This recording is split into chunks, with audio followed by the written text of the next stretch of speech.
तलवार की धार से छिटका खून हवा में तैरता है और सामने खड़ा सेक्ट लीडर लड़खड़ाता है। उसकी आंखों में झटका और अविश्वास है। वह हाँफते हुए बोलता है, ये आभा, तू वो एक्सटेसी सेक्ट का मास्टर नहीं है, एक मामूली सेकंड रेट तलवारबाज, और तूने मुझसे धोखा किया। उसका चेहरा दर्द और अविश्वास से ऐंठता है। हाथ लटक जाता है जैसे जान ही निकल गई हो।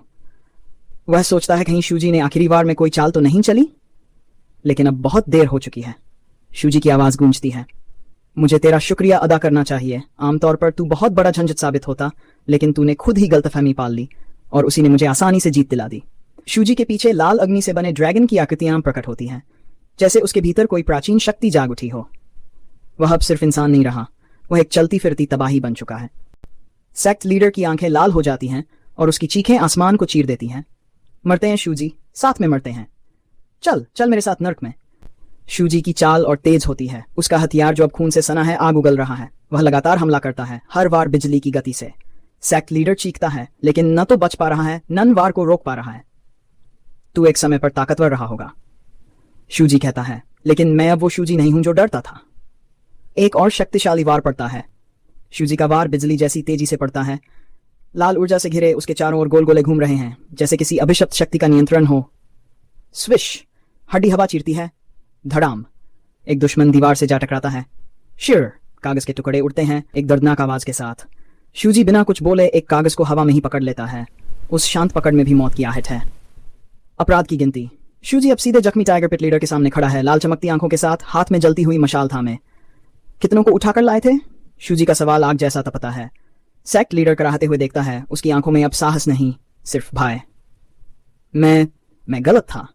मैं मानता हूं तू सच्चा योद्धा है, प्लीज मुझे माफ कर दे। शूजी की नजर में कोई दया नहीं। सच्चाई सामने आती है। शूजी ठंडे स्वर में कहता है, तेरा सेक्ट महिलाओं के आंसुओं पर बना है, तूने उनकी जिंदगी नर्क बनाई और अब तू माफी चाहता है। वह हाँफते हुए देखता है, लेकिन शूजी की आंखें न बदलती हैं। उनमें सिर्फ एक सवाल जल रहा है। शूजी मशाल को और पास लाता है। लपटें उसकी आंखों में झलकती हैं, जैसे उसकी आत्मा जल रही हो। मैंने पूछा, कितने थे?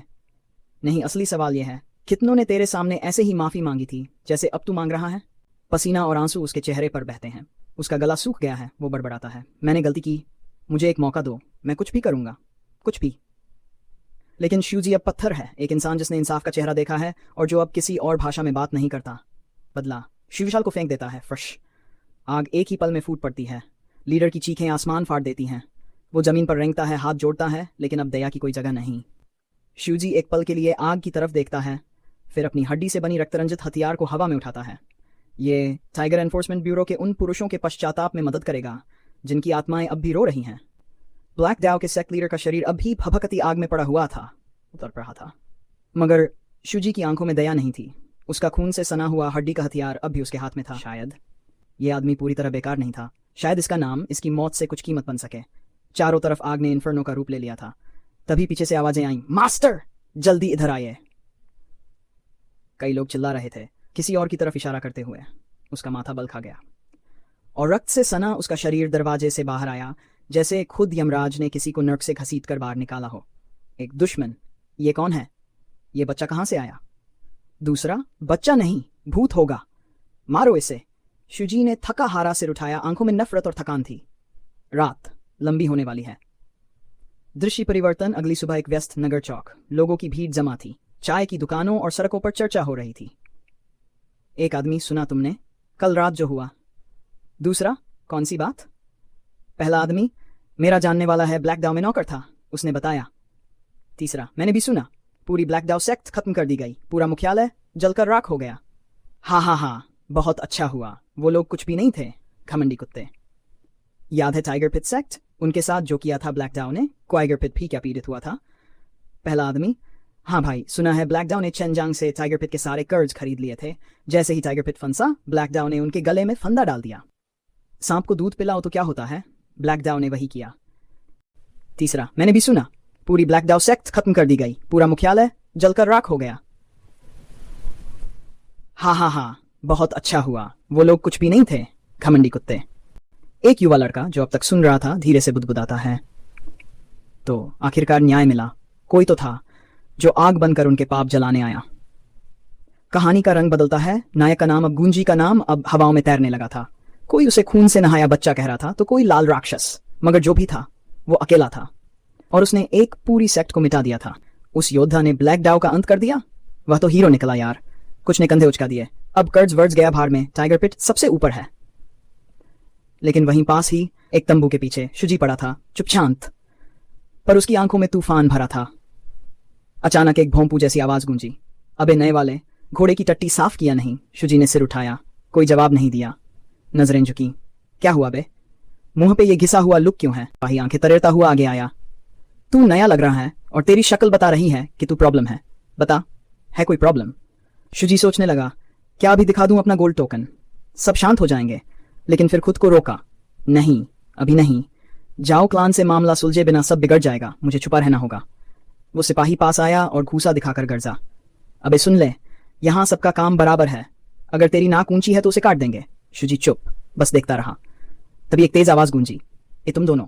सिपाही और शुजी दोनों मुड़े। के को क्यों तंग कर रहा है? सिपाही भुनभुनाया। सर, वो काम नहीं कर रहा था। और तू क्या काम कर रहा था? उसकी शक्ल देखी? अभी अभी आया है। आराम दो उसे। पीछे हटा। अब वो नया शख्स शुजी के पास आया। तू नया है, लेकिन मैं तुझे पहचानता हूं। शुजी चौंक गया। क्या वो मुझे पहचान गया? शुजी चुपचाप उस आवाज को पहचान जाता है। वो आवाज जो थोड़ी नर्म है, थोड़ी जान पहचान सी लगती है। सामने जो आकृति खड़ी है वो मुस्कुरा रही है और बोल रही है, मुझे यहाँ की परंपराओं की ज्यादा जानकारी नहीं है, लेकिन जब किसी नए को अपनी टीम में लेना हो तो सोच समझ कर लेना चाहिए, है ना आकू? उसका नाम सुनते ही माहौल थोड़ा बदलता है। वही आकू जो नरमी से मुस्कुरा रही है, लेकिन उसकी बातों में गहराई और अनुभव की परछाई है। वुएन माथा पकड़कर बड़बड़ाता है, ये लड़का कुछ भी नहीं सुनता मेरी बातों की, जरा सी भी अकल नहीं है इसमें। आकू शांत लहजे में जवाब देती है, अभी बच्चा ही तो है, शायद पहली बार ऐसी जिम्मेदारी निभा रहा है, सब रखो, समझाओ उसे। वुएन नाक भौं चढ़ाकर कहता है, पर यह तो बस एक भटकता हुआ आवारा है, थोड़े दिन में निकल जाएगा यहां से। आकू मुस्कुराकर अपनी उंगली उठाती है। कहते हैं एक झोंके की मुलाकात भी नियति होती है, इसीलिए हर रिश्ता, हर मुलाकात कीमती होती है। जिंदगी बहुत अनजानी होती है, क्या पता फिर कभी किसी दूर देश में अजनबी जगह पर दोबारा मुलाकात हो जाए, हो सकता है परिवार बन जाए। वुएन सोचता है, इस लड़के से दोबारा मिलना हम जैसे कभी होगा। वहीं पास खड़ा एक दूसरा आदमी बुदबुदाता है, दूर देश, ये तो उनवी प्रांत है, यहां से बाहर जाता ही कौन है? फिर आकू की आवाज एक बार फिर हवा में गूंजती है, इस बार सीधे शुजी से, अरे तुम ही हो ना नया लड़का? उसकी आवाज में गर्मजोशी है, अपनापन है। शुजी की आंखें चौंक कर उठती हैं, उसकी निगाहों में थोड़ा संकोच और बहुत सारा ध्यान है। आकू धीरे से मुस्कुराते हुए आगे कहती है, घबराओ मत, अगर कोई परेशान करे तो मुझे बताना, मैं देख लूंगी। वो अपनी बात की पुष्टि करती है, एक वादा करती मुस्कान के साथ। शुजी की नजरें उसमें कुछ ढूंढने लगती हैं, जैसे पहली बार किसी ने उसकी परवाह की हो। वो एकटक आकू को देखता है, न कुछ कहता है, न मुड़ता है। उसकी आंखों में वो भाव है जो अक्सर गूंगे दर्द रखते हैं, जैसे उसके अंदर कुछ कहने की कोशिश कर रहा हो लेकिन शब्द नहीं निकल रहे। जहां शुजी अतीत और वर्तमान के बीच झूलता हुआ आकू को देखता है। शुजी की नजरें ठहर गईं। जब आकू उसके सामने खड़ी थी, चांदनी उसके बालों को छू रही थी और वो शांत मुस्कान उसके चेहरे पर थी। शुजी जैसे किसी पुराने ख्वाब में चला गया हो। उसकी सुंदरता ने मुझे फिर से हिला दिया। शुजी सोचता है, ये वही आकू है, लेकिन फिर भी कुछ तो अलग है। उसकी आवाज, उसकी चाल, सब कुछ थोड़ा बदला बदला सा था। लेकिन फिर उसकी नजर आकू की आंखों पर पड़ी। वही आंखें, ये तो बिल्कुल वैसी ही है जैसी पहले थीं। शुजी के मन में गूंजता है। वह हल्के से मुस्कुराता है और कहता है, तुम बिल्कुल नहीं बदली आकू। आकू उसकी बात पर थोड़ा चौंक जाती है। उसे समझ नहीं आता कि शुजी ऐसा क्यों कह रहा है। फिर शुजी गंभीर होकर कहता है, अगर कोई तुम्हें तंग करे तो सीधा मेरे पास आना, समझी? दोनों की आंखें मिलती हैं। एक पल के लिए पूरा माहौल थम सा जाता है। आकू के चेहरे पर हल्की कोमल मुस्कान आ जाती है। वो धीरे से सिर हिलाकर कहती है, ठीक है, बताऊंगी। पीछे खड़े वुएन और उसके साथी हक्के बक्के रह जाते हैं। एक तो गुस्से से भड़क उठता है और शुजी को डांटने लगता है, तू क्या कर रहा है बेअदब?